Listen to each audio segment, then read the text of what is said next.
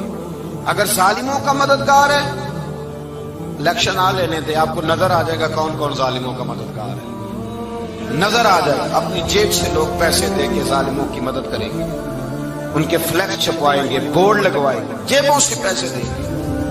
ہم نے خود آگ لگائی ہے چمن میں اپنے، بے سبب گردش ایام کو الزام نہ دو.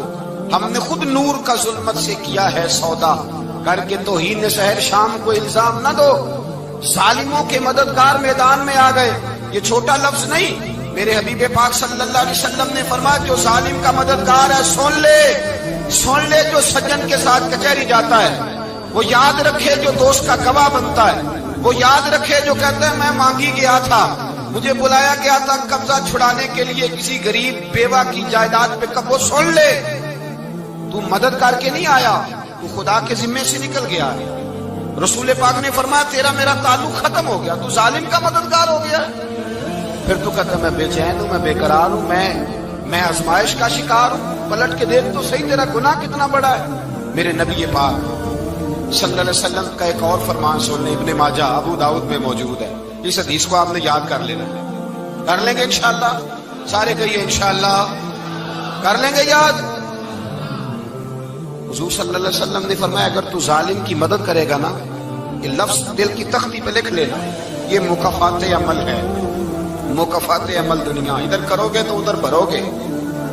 فرمایا اگر تو کسی ظالم کی مدد کرے گا، سن لے حضور کا فرمان ہے، اگر تو ابن ماجہ ابو داؤد سیاہ میں موجود ہے، فرمایا اگر تو کسی ظالم کی مدد کرے گا تو رب تعالیٰ مرنے سے پہلے پہلے تیرے اوپر بھی ظالم کو مسلط کر دے گا، تیرے اوپر بھی ایک دفعہ ظلم ضرور ہوگا اگر تو ظالم کی، وہ کسی صورت میں بھی ہو سکتا ہے، کسی صورت میں تیرا بیٹا ہی اٹھ کے ظلم کر دے گا، تو الجھ جائے گا، کسی نہ کسی جگہ تیرے لیے تباہی کا سامان ہوگا، تیرے اوپر ظلم ہوگا، اس لیے کہ تو ظالموں کا مددگار ہے۔ چاہیے یہ تھا کہ تو مظلوم کی مدد کرتا، انسانی ایمانی یقین کا فریضہ سر انجام دیتا، تو ظالموں کا مددگار ہو گیا۔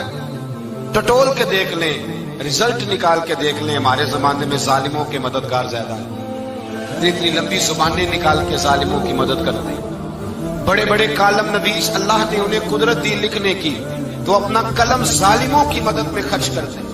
وہ لوگ جن کو اللہ تبارک و تعالیٰ نے قدرت دی، ہمت دی، طاقت دی، کچھ لوگ ان کے حلقہ احباب میں وہ اپنے لوگوں کو استعمال کر کے ظالموں کی مدد کرتے ہیں، ظالموں کی مدد کرتے ہیں۔ میرے نبی کریم سید عالم نور مجسم صلی اللہ علیہ وسلم نے فرمایا اگر تو نے ظالم کی مدد کی تو جب تک تو توبہ نہیں کرے گا رب تجھ سے ناراض ہی رہے گا، اللہ تجھ سے، او بھائی جس سے رب بھی ناراض ہو گیا، نہ کھانا نہ پینا نہ سونا نہ جاگنا نہ نیند، پھر تیری ہر چیز تیرے لیے آزمائش ہو جائے گی، پھر تیرا سایہ بھی تیرے لیے خوف کا سامان بنے گا، پھر زندگی جیتی جاگتی لاش بن جائے گی، تو اپنے کندھوں پر اپنی میت اٹھائے پھرے گا جب تو ظالم کا مددگار ہوگا۔ اور نبی پاک صلی اللہ علیہ وسلم نے فرمایا ظالموں کا مددگار بھی ظالم ہوتا ہے، ظالموں کا مددگار بھی، سارے بولے ظالموں کا مددگار بھی، نہیں کو نہیں، آپ سارے نہیں بولے، ایک دفعہ بولے ظالموں کا مددگار بھی، پکی بات ہے، ظالموں کا مددگار بھی۔ اللہ جس کا یارانہ ہو، جس کا دوستانہ ہو، جو کہے میں نے نا اس کو اوکھے ویلے کے لیے ظالم کو یاد رکھا ہوا ہے، کبھی مشکل پر رکھے نہیں ہوئے لوگوں نے ظالم دوست، کہتے میں نے رکھے ہوئے ہیں، بلکہ ہمارے دیہات میں تو کہتے ہیں میں نے بازو بنائے ہوئے۔ کس کو بازو بنا لیا؟ ظالم بھی کبھی بازو ہوتا ہے، جو ظلم کی تلوار لیے میدان میں کھڑا ہے۔ قارون، حامان، فرعون، نمرود کا حال نہیں لوگوں نے دیکھا؟ اپنے زمانے میں آپ نے کتنے لوگ نہیں دیکھے جن کے سائے سے، آواز سے لوگ کانپتے تھے؟ پھر پولیس کی گاڑیوں میں وہ اس طرح مردہ پڑے کہ دنیا نے تماشا دیکھا ان کا، یہ رنگ ہم نے دیکھے نہیں اپنی آنکھوں سے۔ فرمایا ظالم کا مددگار بھی، جو کار میں بٹھا کے لے کے گیا وہ بھی ظالم، جس نے چائے پلائی وہ بھی، جس شخص نے کھانا کھلایا وہ بھی، جو کچہری تک ساتھ گیا وہ بھی، جس نے فلیکس کے نیچے، بڑے شرابی کے نیچے چھوٹی اپنی فوٹو لگائی وہ بھی، جو ووٹ کی پرچی ڈالنے گیا وہ بھی۔ کہہ دینا باہر نکل کے کہ حضرت صاحب نے سیاسی تقریر کی ہے، کہہ دینا، پر بات تو سچی ہے نا۔ خوگرے ہم تو سے تھوڑا سا گلا بھی سن لے، خوگرے ہم تو سے تھوڑا سا بھی گلا۔ امام مالک کے پاس ایک بندہ آیا، اس نے کہا حضور میں درزی ہوں، ایک ظالم بادشاہ مجھ سے کپڑے سلواتا ہے، میں تو ظالموں کا مددگار نہیں نا۔ ایک ظالم بادشاہ مجھ سے، حضور میں تو مددگار نہیں نا ظالموں کا، جو فرمایا ظالموں کا مددگار بھی ظالم ہوتا ہے، تو کپڑے لے کے آتا ہے میں سی کے دے دیتا ہوں، ذمہ داری نہیں سمجھے۔ یہ ایک آدمی دکاندار ہے، اس سے کوئی بندہ چیز خریدنے آئے گا تو تھوڑی کہے گا میں نے نہیں دینی، تو دے گا۔ کوئی بندہ اگر کسی شخص سے کوئی کام کہتا ہے جو اس کی فیلڈ ہے، اس کا شعبہ ہے، اس کا معاش کا وہ سلسلہ ہے، کہتے ہیں یا رسول اللہ صلی اللہ علیہ وسلم ظالموں کا مددگار بھی ظالم، حضور نے فرما دیا۔ تو امام مالک سے بندے نے مسئلہ پوچھا، دل کی تختی پہ لکھنے والی باتیں ہیں، کہا حضور میں درزی ہوں، ظالم کپڑے سلواتے ہیں، میں تو مددگار نہیں نا۔ امام صاحب کہنے لگے نہیں، مددگار تو وہ ہوگا جو تجھے سوئی دھاگا فراہم کرے گا، تو پورے کپڑے سی کے دیتا ہے، تو خود بہت بڑا ظالم ہے، تو پورے سوٹ سی کے دیتا ہے، تو بہت بڑا ظالم خود ہے۔ مددگار تو وہ ہوگا جو تجھے دھاگا دے گا، جو تجھے بٹن دے گا، جو تجھے نلکی دے گا، جو ظالم سے اتنی نفرت ظلم کر کے بندہ ہے۔ یہاں تو ہمارے زمانے میں ہیرو بن جاتے ہیں لوگ، ظالم ہیرو ہے، لوگ اس سے ڈرتے پھرتے ہیں، گھومتے پھرتے ہیں، اور بہت سارے کم مزاج لوگ اس کے پیچھے ہاتھ باندھ کے پھرتے ہیں۔ ظالموں کی مدد کرنا، ظالموں کے ساتھ رہنا، یہ ظلم ہے، ظلم، یہ زیادتی ہے۔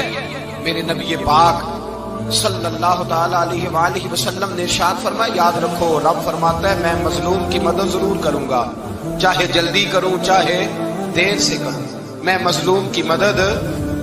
حضور صلی اللہ علیہ وسلم نے فرمایا ہے، حضرت معاذ بن جبل کہتے ہیں حضور نے مجھے یمن کا گورنر بنایا، جب میں جانے لگا نا تو حضور نے بڑی نصیحتیں کی، بخاری میں موجود ہے، فرماتے ہیں جب میں پلٹنے لگا تو میرے رسول نے فرمایا معاذ ایک منٹ ٹھہر جا، ایک بات میری یاد رکھنا، اس کو نہ بھولنا۔ کہا حضور کیا؟ فرمایا دیکھنا کسی پہ ظلم نہ کر بیٹھنا، کہیں تجھ سے زیادتی نہ ہو جائے۔ محبوبہ پھر حضور نے فرمایا سن میرے معاذ میں تجھے گورنر بنا رہا ہوں، زیادتی نہ کر بیٹھنا۔ یا رسول اللہ صلی اللہ علیہ وسلم کیا ہوتا ہے؟ تو میرے کریم نے فرمایا جب مظلوم دعا کے لیے ہاتھ اٹھاتا ہے تو عرش کا مالک کہتا ہے فرشتوں پیچھے ہٹ جاؤ، عرش کا مالک کہتا ہے فرشتوں پیچھے ہٹ جاؤ، دروازے کھول دو۔ فرمایا مظلوم اور رب کے درمیان شے حائل کوئی نہیں ہوتا۔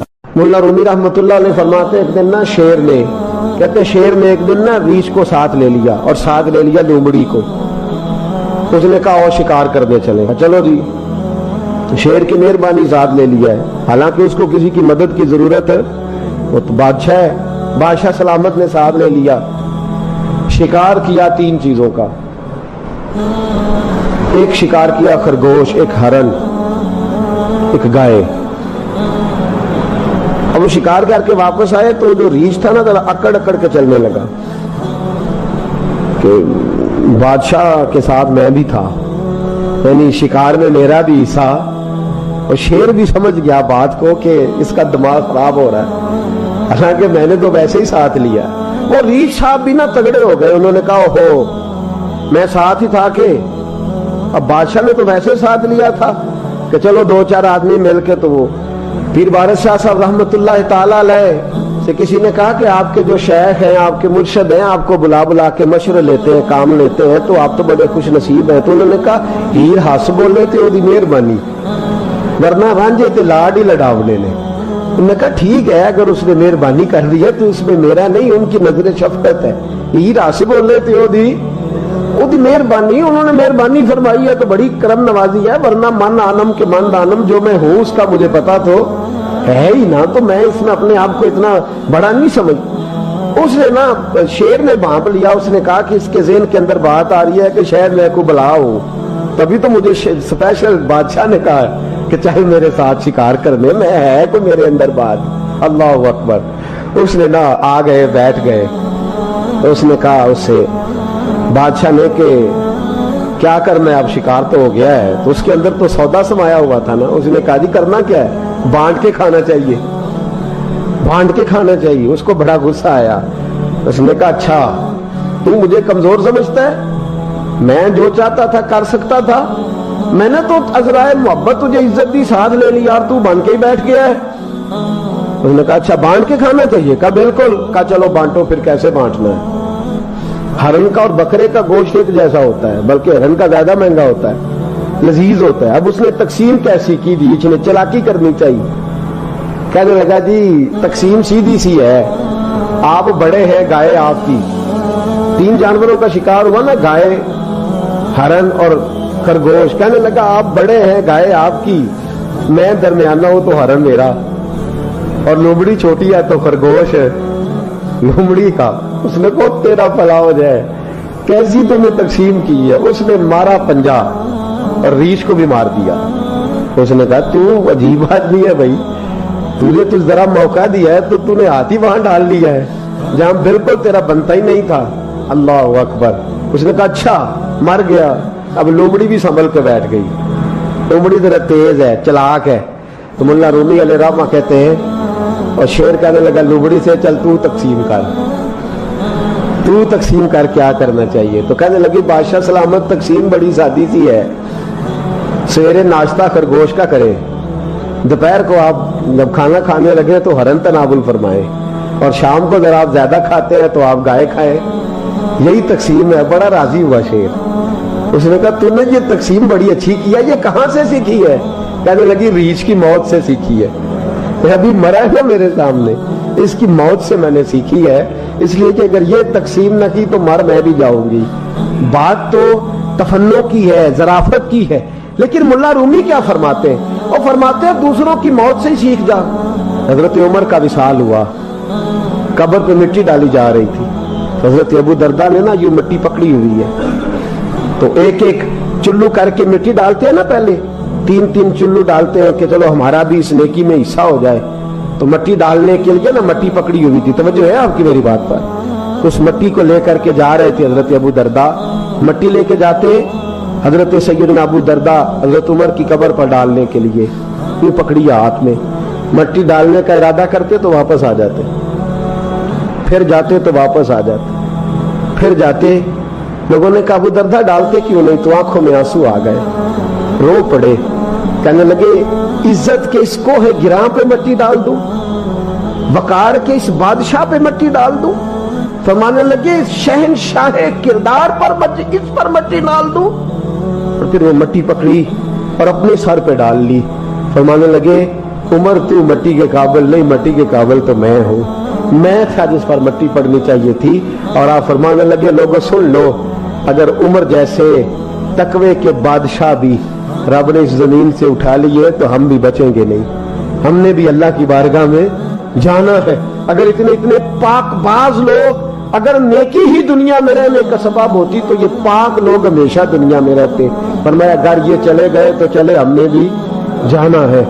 حضرت خضر علیہ السلام آئے، کہنے لگے حضور شیخ عبد القادر جیلانی سے، کہنے لگے آپ دعا نہ کریں، میں پیغام لے کے آیا ہوں، اس کے نصیب میں ہی اولاد نہیں، نہ کریں دعا، نے کر دی پر یہاں تو ہے ہی نہیں۔ تو یہ لاڈلے ہیں نا رب رسول کے، اللہ رسول کو منا لیتے ہیں۔ تو غوث پاک کہنے لگے اچھا نہیں اس کے نصیب میں دعا، چلو ٹھیک ہے، اولاد کوئی نہیں، کوئی نہیں۔ پھر ہاتھ اٹھائے، کہ اللہ تجھے پتا تھا نا کہ یہ میری طرف آ رہی ہے، اور اللہ تجھے علم تھا نا میرے دروازے تک آ گئی ہے، اور مالک تجھے پتا تھا نا دعا کا کہے گی اور میں دعا کروں گا، تو جانتا تھا نا۔ اچھا میں سمجھ گیا، اب یہ لوگوں سے جا کے کہے گی میں عبد القادر تک بھی ہوا یوں پر میرا کام نہیں بنا، ملا کچھ نہیں، یہ کہے اور 2 آنسو شیخ عبد القادر جیلانی غوث پاک، اللہ اچھا ٹھیک ہے، کہے گی نا میں ہوا یوں، ٹھیک ہے کوئی عرض نہیں، لفظ کہے حضور غوث پاک نے تو جناب خضر وہیں کھڑے کھڑے کہنے لگے عبد القادر تیرے بھی قربان جاؤں، اور تیرے رب کے تیرے ساتھ پیار کے بھی قربان جاؤں۔